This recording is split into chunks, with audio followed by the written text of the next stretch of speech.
बाबा सिद्दीकी की हत्या हुई है और जिस हत्या से पूरा देश मर्माहत है और खास करके बिहार के लोग, गोपालगंज उनका गृह जिला था। 70 वर्ष पूर्व उनके परिजनों ने गोपालगंज छोड़ा था, लेकिन बिहार की मिट्टी से लगाव यह था कि कोविड के काल में बहुत प्रवासी हैं बिहार के देश विदेश में, लेकिन सबसे बड़ा योगदान अगर किसी का सहयोग का था, ऑक्सीजन सिलेंडर तक के उन्होंने उपलब्ध कराया था।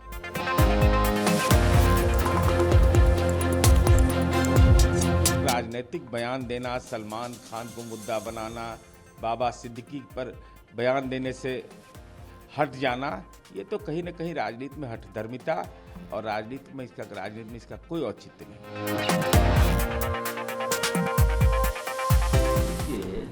नेता हैं, एमपी हैं कल्याण बनर्जी, बोल रहे हैं डॉक्टर सब जो स्ट्राइक पर बैठा है हंगर अस्पताल में भर्ती होने तक बैठा है। तो माननीय ममता बनर्जी जी मिलने किससे जा रही हैं? वो भी अस्पताल में भर्ती होने को तैयार है क्या? भाई डॉक्टरों से संवाद करने का भी एक मनोदशा बना रही है पश्चिम बंगाल सरकार, और ये तो राजनीति का एक ऐसा उदाहरण बन गया। कितनी विभत्स घटना के बाद जिस तरीके का राजनीतिक आचरण पश्चिम बंगाल की सरकार ने पेश किया, अब उनके माननीय सांसद भी इस लड़ाई में कूद पड़े हैं, तो यह स्वाभाविक है कि यह बताता है कि TMC as a political party जो उसका बिहेवियर है वह सीधे तौर पर महिला विरोधी है और उसको उस बेटी के चित्कार से कोई लेना देना नहीं है। वह राजनीतिक चित्कार में भरोसा करती है। वो हाउस पैनल की मीट थी, उसमें ऑपोजिशन के नेता लोग इसलिए निकल गए कि वहाँ बीजेपी कैंपेन ने खड़गे जी का नाम ले लिया था। अब क्या है भाई, जब संसद की समिति बनी हुई है, ज्वाइंट पार्लियामेंट्री कमेटी है, हर लोगों की बात वहाँ दर्ज होती है, तो पलायन करने का क्या औचित्य है भाई? जो ऑन रिकॉर्ड बात होगी, जो कंक्लूजन आएगा, लेकिन मीटिंग छोड़कर चला जाना, पलायन कर जाना, यह तो बताता है कि मुद्दे के प्रति गंभीर विपक्ष नहीं है। अखिलेश यादव कहते हैं कि जो राजभवन है ना उत्तर प्रदेश में, उसका नाम सेवा भवन कर देना चाहिए।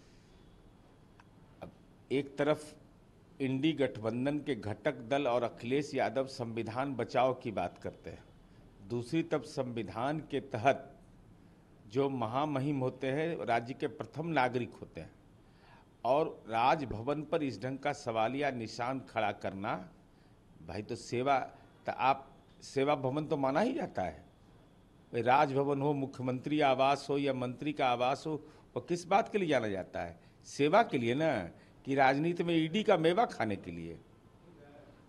भरत सिंह बीजेपी के एमपी हरनाथ सिंह यादव, उन्होंने कहा है कि सलमान खान को माफी मांगना चाहिए बिश्नोई समाज से, जिस तरह से ब्लैक बर्ग वाला मामला है। इतना महत्वपूर्ण मामला, अभी बाबा सिद्दीकी की हत्या हुई है और जिस हत्या से पूरा देश मर्माहत है और खास करके बिहार के लोग, गोपालगंज उनका गृह जिला था। 70 वर्ष पूर्व उनके परिजनों ने गोपालगंज छोड़ा था, लेकिन बिहार की मिट्टी से लगाव यह था कि कोविड के काल में बहुत प्रवासी हैं बिहार के देश विदेश में, लेकिन सबसे बड़ा योगदान अगर किसी का सहयोग का था, ऑक्सीजन सिलेंडर तक के उन्होंने उपलब्ध कराया था। और जिस ढंग का आचरण इस पूरे घटनाक्रम में, अरे अपराधी है, अपराधी पकड़ा गया है, न्यायपालिका की कार्रवाई होगी उस पर, और उस पर राजनीतिक बयान देना, सलमान खान को मुद्दा बनाना, बाबा सिद्दीकी पर बयान देने से हट जाना, ये तो कहीं ना कहीं राजनीति में हठधर्मिता और राजनीति में इसका कोई औचित्य नहीं है। पुष्कर सिंह धामी उत्तराखंड के मुख्यमंत्री, उन्होंने कहा है कि लैंड स्प्लिट जिहाद और लैंड जिहाद ये सब उत्तराखंड में नहीं चलेगा। अरे कोई जिहाद नहीं चलेगा, इस देश के अंदर में कानून है कि कहाँ लव जिहाद चल रहा है, कौन जिहाद चल रहा है, न वोट का जिहाद चल रहा है, कानून का जिहाद चलेगा, कानून का राज चलेगा और काम ही पूंजी होगा। यात्रा निकल रही है। विपक्ष के नेता माननीय तेजस्वी यादव विदेश यात्रा न्यायालय से सक्षम अनुमति लेकर गए,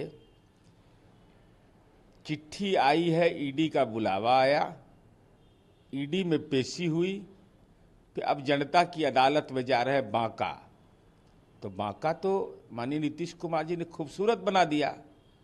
वो चरवाहा विद्यालय जंगल राज का तो बांका है नहीं।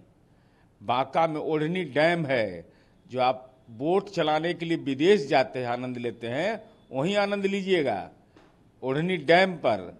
और मंदार पर्वत पर जहाँ तपस्वी लोगों ने तपस्या किया था, वहाँ रोपवे बनवा दिया। बिना शारीरिक मेहनत के, शारीरिक अस्वस्थता भी है, क्योंकि राजनीति में जब अस्वस्थता होती है तो शारीरिक अस्वस्थता हो जाती है, तो रोपवे से चले जाइएगा और जहाँ मर्जी करे आपका। 7,04,244 देसी पर्यटक वहाँ गए थे, विदेशी पर्यटक 774 गए थे।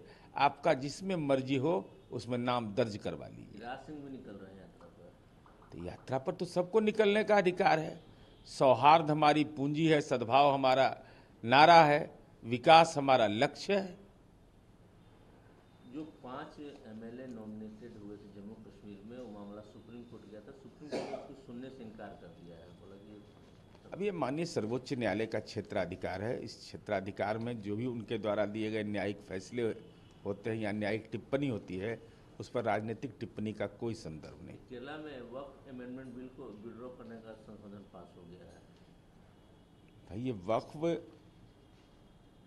बोर्ड के संबंध में आपने अगर अधिनियम वापस लेने की बात कही है, तो एलडीएफ के लोग हैं ना केंद्रीय स्तर पर, पार्लियामेंट के अंदर है ना, तो मानक को स्थापित करिएगा।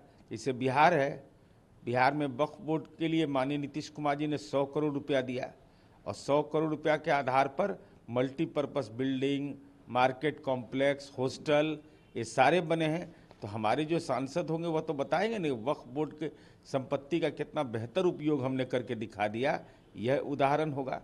तो राज्य के अंदर में इसको मुद्दा बनाना और केंद्रीय स्तर पर मुद्दे के प्रति गंभीर नहीं होना, वॉकआउट कर जाना, ये दोहरा मापदंड नहीं आज चलेगा। इलेक्शन कमीशन का 3:30 बजे प्रेस कॉन्फ्रेंस है, खबर ये आ रही है कि महाराष्ट्र और झारखंड के चुनाव शेड्यूल जारी होंगे।